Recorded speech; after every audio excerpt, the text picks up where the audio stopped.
Hello and welcome to this tutorial on alarms for the GP2 multifunction program editor. This tutorial is from the series Introduction to the GP2 program editor. In this tutorial I'll be giving you an overview of alarms, tell you about the different alarm types, and we will create and test one in the simulator. This tutorial builds on the program from the previous tutorial on controls. Please make sure you've stopped and deleted the records if you come from that tutorial.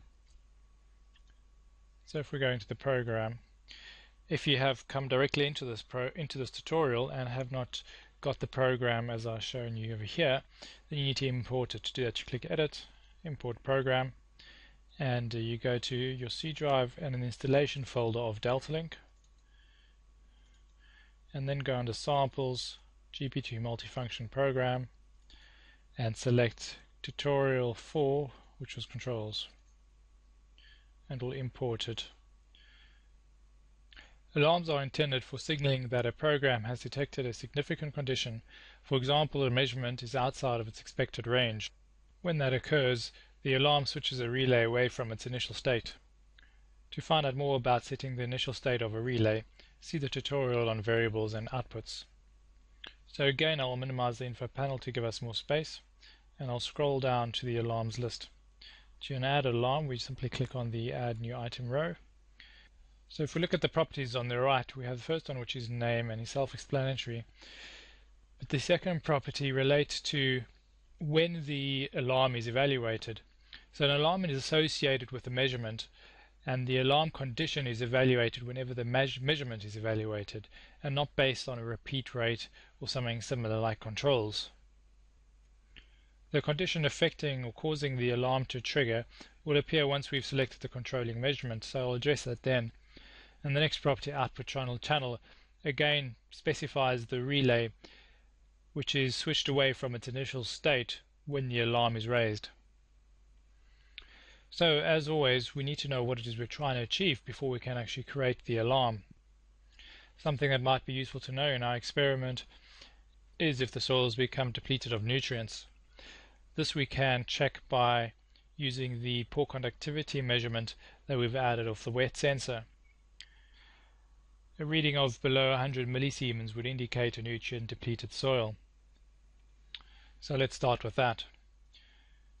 Let's name it something sensible.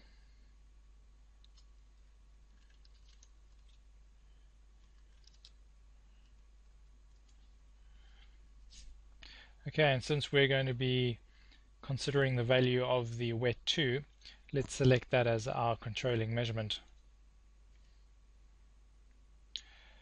So an alarm can be triggered based on a threshold or a condition. The condition will be similar to what we had in controls. So for the purpose of this experiment, we're going to use the threshold method. So primarily what we want to detect is a reading of less than 100 millisiemens. So we'll enter that value in here. We'll leave the greater than value quite high so that it pretty much never gets triggered unless we have an out of range reading. And the relay we want to trigger in this instance will not be relay 1 because that's already been used by the irrigation relay, but we'll use relay 2. And again, as with controls, we can pulse a relay. And let's give it a go over here. So let's give it a duty cycle of 50%, and that we can achieve by setting this to 30 seconds. And you'll see duty cycle has now become 50%.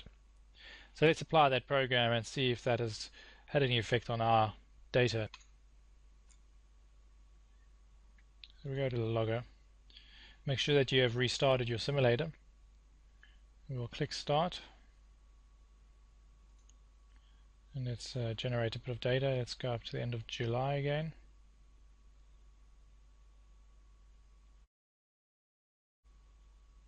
There we go, that should be enough. We go to the data set, click Refresh.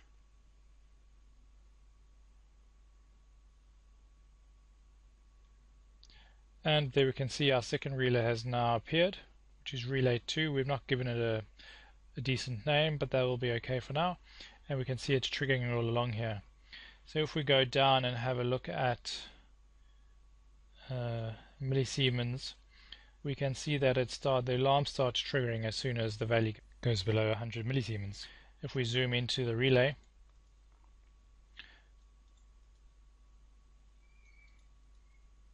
There we go. We can see that it is in fact pulsing and a duty cycle of 50%. So alarms can be used for anything similar. You could want to raise somebody's attention to the fact that your soil moisture has gone out of range, that a temperature is too high. Okay, so that concludes this tutorial. I hope you found it useful.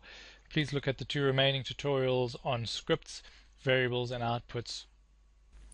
Thank you for your time, and please visit our website at www.deltat.co.uk.